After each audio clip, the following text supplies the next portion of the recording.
PHRIP, c'est un programme hospitalier de recherche infirmière et paramédicaux. C'est le seul projet auquel peuvent prétendre les masseurs kinésithérapeutes.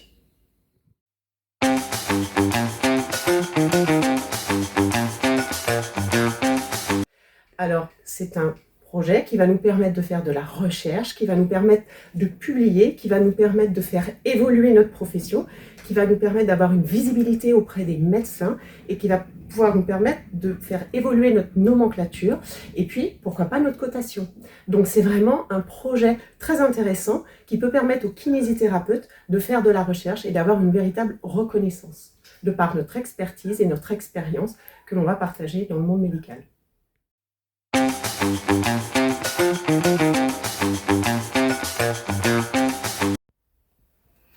La soumission d'un PHRIP, une fois qu'on a eu son idée, c'est un processus qui va être long. Il ne faut pas imaginer qu'une fois que vous avez votre idée, vous allez avoir votre projet qui va être accepté immédiatement. Il faut vraiment s'entourer d'une équipe de recherche avec qui vous aurez des allers-retours très réguliers pour construire régulièrement votre projet de recherche pour après pouvoir le présenter grâce à la DRI, la Direction de la Recherche et de l'Innovation d'un hôpital, en général d'un CHU, et qui va vous aider à le présenter au niveau national pour qu'il soit évalué.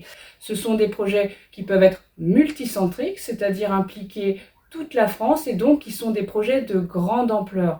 Pour pouvoir faire ce genre de projets, du coup, qui sont issus certainement d'idées de votre pratique du quotidien, il est important d'aller vous rapprocher d'une équipe de recherche qui aura des médecins, des méthodologistes qui pourront vous aider à mettre en valeur, à développer l'idée que vous aurez eue initialement. Et en l'occurrence, nous, avec Anne-Cécile et moi, on a pu bénéficier de cet accompagnement avec le CIC, le Centre d'investigation clinique du CHU de Poitiers. Alors, il faut vraiment plusieurs réunions pour écrire ce qu'on appelle la lettre d'intention, qui est la première étape. Dans cette lettre d'intention, il faut y mettre le contexte, l'hypothèse, l'originalité du côté innovant du projet et puis les bénéfices attendus. Puis, il y a la première soumission. En général, ce n'est jamais accepté dès la première année. Il faut qu'on retravaille notre projet. Et en l'occurrence, dans notre cas, c'est lors de la troisième soumission que le projet a été accepté et qu'on a eu les financements pour faire ce PHRIP.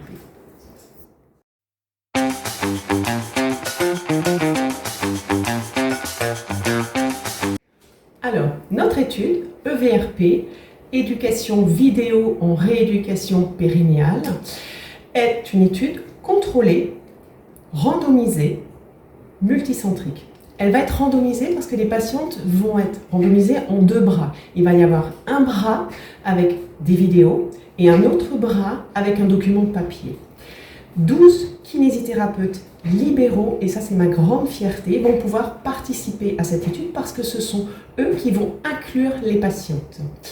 Les patientes vont devoir remplir des questionnaires avant cette éducation, à la fin de cette éducation, à la fin de la prise en charge, à 1 an et à 2 ans. Nous voulons prouver que l'outil vidéo a un intérêt certain pour la prise en charge de nos patientes en rééducation pelvipérinéale.